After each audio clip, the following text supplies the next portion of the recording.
আজ অনেককাল বাদে মামা বাড়ি যাচ্ছি লম্বা একটা ছুটি কাটাতে। এই চার দেয়ালে বন্দি জীবনটা অনেকদিন ধরেই ছুটি চাইছিল। স্টেশনে পৌঁছাতেই দেখলাম স্টেশনে বেশ ভালোই লোক ছিল।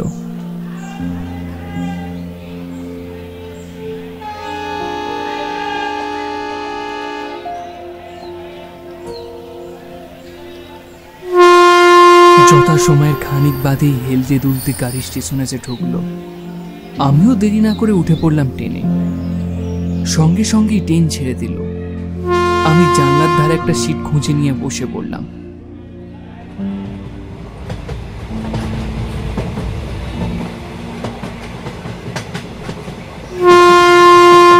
মেঘলা দিনের উড়ন্ত মেঘ দেখতে দেখতে বেশ আরামের সঙ্গেই চলেছি।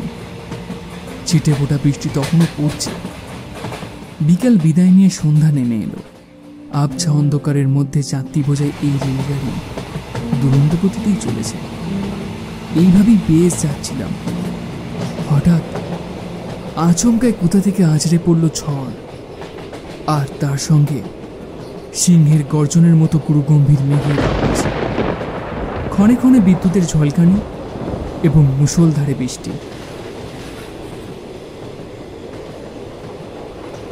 মনে মনে ভাবতে লাগলাম, ট্রেন থেকে নামবার সময়ও যদি এইভাবেই ঝড় বৃষ্টি হয় তাহলে অজানা অচেনা জায়গায় মুশকিলে পড়ে যাবে তো।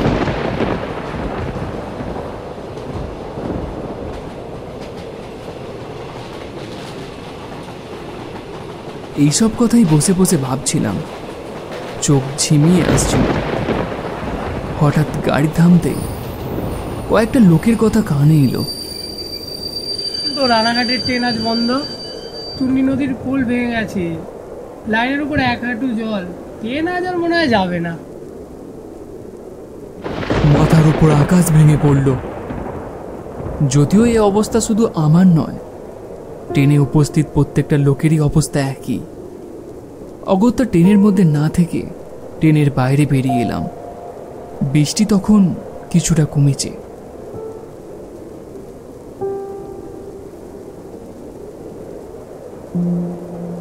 কি করব না করব কিছুই যখন বুঝতে পারছি না, তখন একটা লোককে জিজ্ঞাসা করলাম, আচ্ছা এই পথে কি কোনো গাড়ি বা বাসের ব্যবস্থা আছে? বাস আছে, কিন্তু সেটা তো রসুলপুরের দিকে যাবে। তা তুমি কোথায় যাবে? আমি মতিগ্রাম যাব। বাবা, সে তো অনেক দূর। ওই দিকের বাসের লাইন তো আজ বন্ধ। উপায় অবশ্য একটা আছে।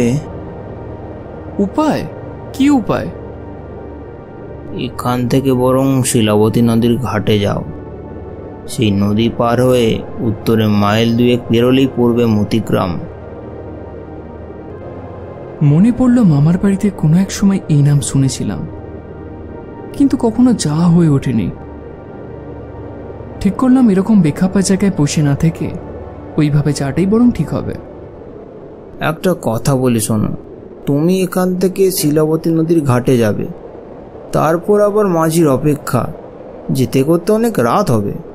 তার চেয়ে বরং তুমি এই স্টেশনেই কাটিয়ে দাও। কাল আমিও নদী পেরিয়ে কুমোরপাড়া যাব, আমার সাথেই না হয় যাবে। না না, আজকে আমার যাওয়াটা খুব জরুরি।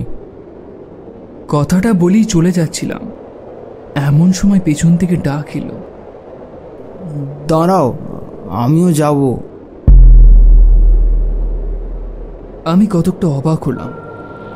লোকটার কি কোনো খারাপ মতলব আছে নাকি?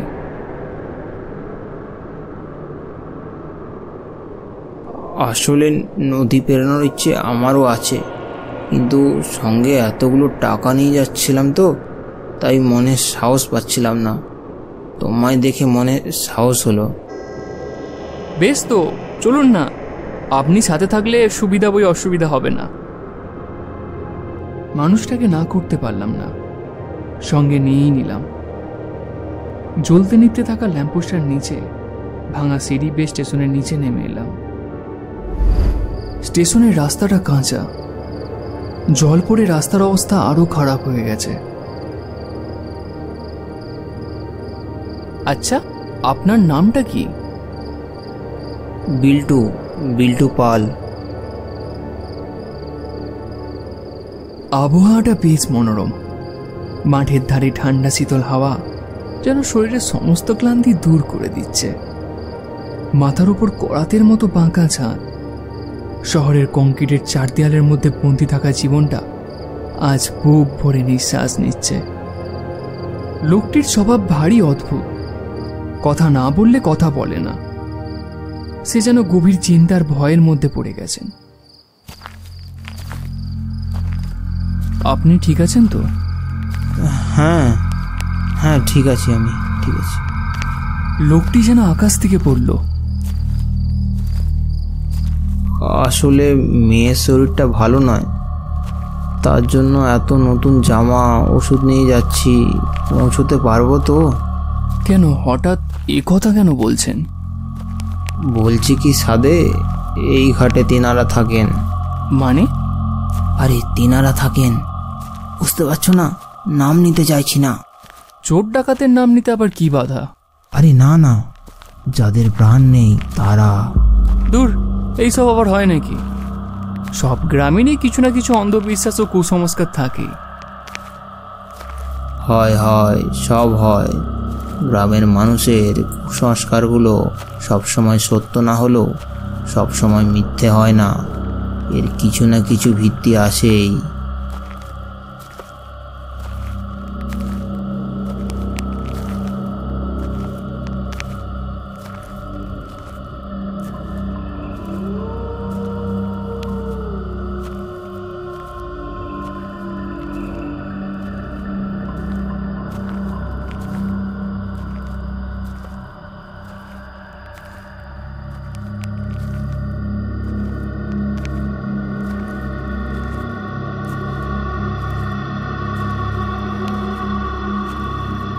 হাঁটতে হাঁটতে অবশেষে আমরা নদীর ধারে এসে পৌঁছালাম। নদীর ধারটাও বেশ নিস্তব্ধ। দূর থেকে বার কয়েক শিয়ালের ডাক শোনা গেলেও এখন সেও চুপ করে আছে।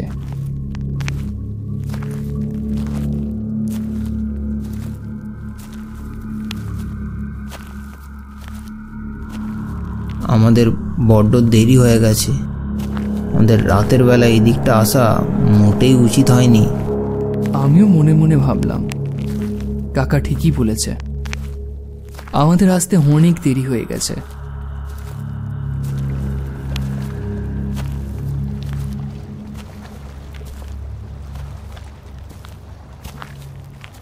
ওই তো নৌকা, মাঝি ভাইও আছে দেখছি।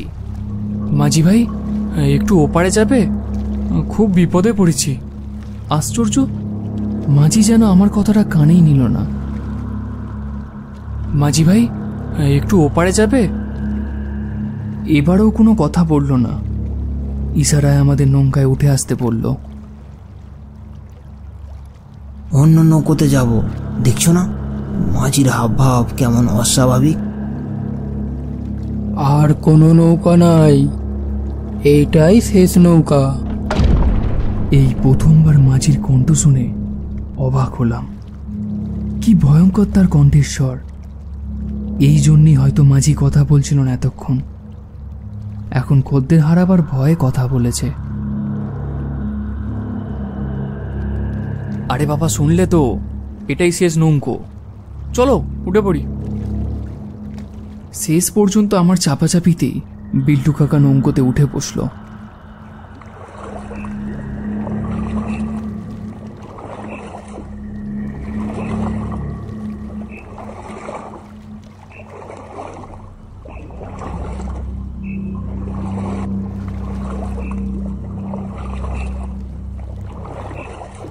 মাঝি দাঁত টেনে চলেছে।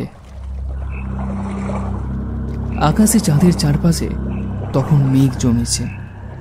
বৃষ্টি না নামলেই হলো।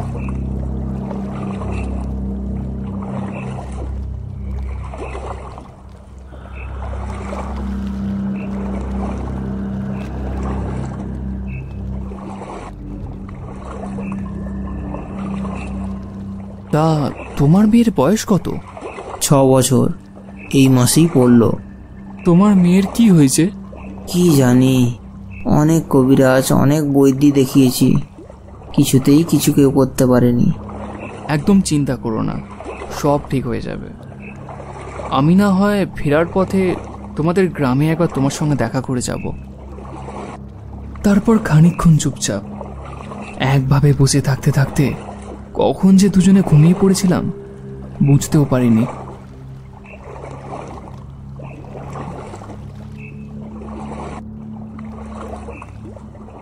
তারপর কিছুক্ষণ পর ঘুম ভেঙে উঠে দেখি নৌকা এখনো মাঝ নদীতে। বাঁচাও, বাঁচাও, বাঁচাও! শব্দটা কানে আসতেই চোখ ফিরে দিয়ে দেখি এ কি, একটা কঙ্কালসার দেহ বিল্টু কাকার গলাটা ছাড়াশির মতো চেপে ধরেছে। ভয়ে আমার হাত পা ঠান্ডা হয়ে গেল। নদীর শীতল হাওয়া আমার হাড়গুলোকে কাঁপিয়ে দিচ্ছিল ক্ষণে ক্ষণে। হঠাৎ আকাশ বাতাস কাঁপিয়ে বিদ্যুৎ চমকালো, এক প্রবল ঝড়ের সৃষ্টি হলো। সে কি ভয়ঙ্কর ঝড়! ঝড়ের দাপটে নৌকা টলবল করতে লাগলো। হঠাৎই নৌকার গতি উল্টো দিকে ঘুরে মাঝ নদীতে নিয়ে যেতে লাগলো। ঝড়ের মধ্যে এক প্রকাণ্ড ঘূর্ণির সৃষ্টি হয়েছে। এই ঘূর্ণি তার সর্বশক্তি দিয়ে সব কিছুকে নিজের দিকে টেনে চলেছে।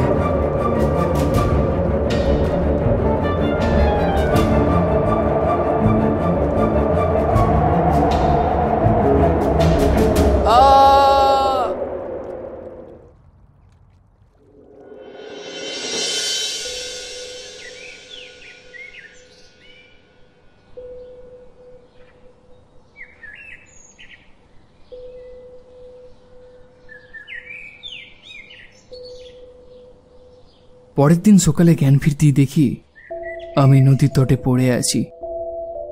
নদী এখন অনেক শান্ত, এতটাই শান্ত যে কাল রাতের ঘটনাগুলি যেন আমার দেখা এক দুঃস্বপ্ন।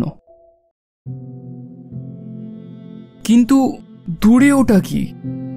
এটা তো বিল্টু কাকার পুটলি।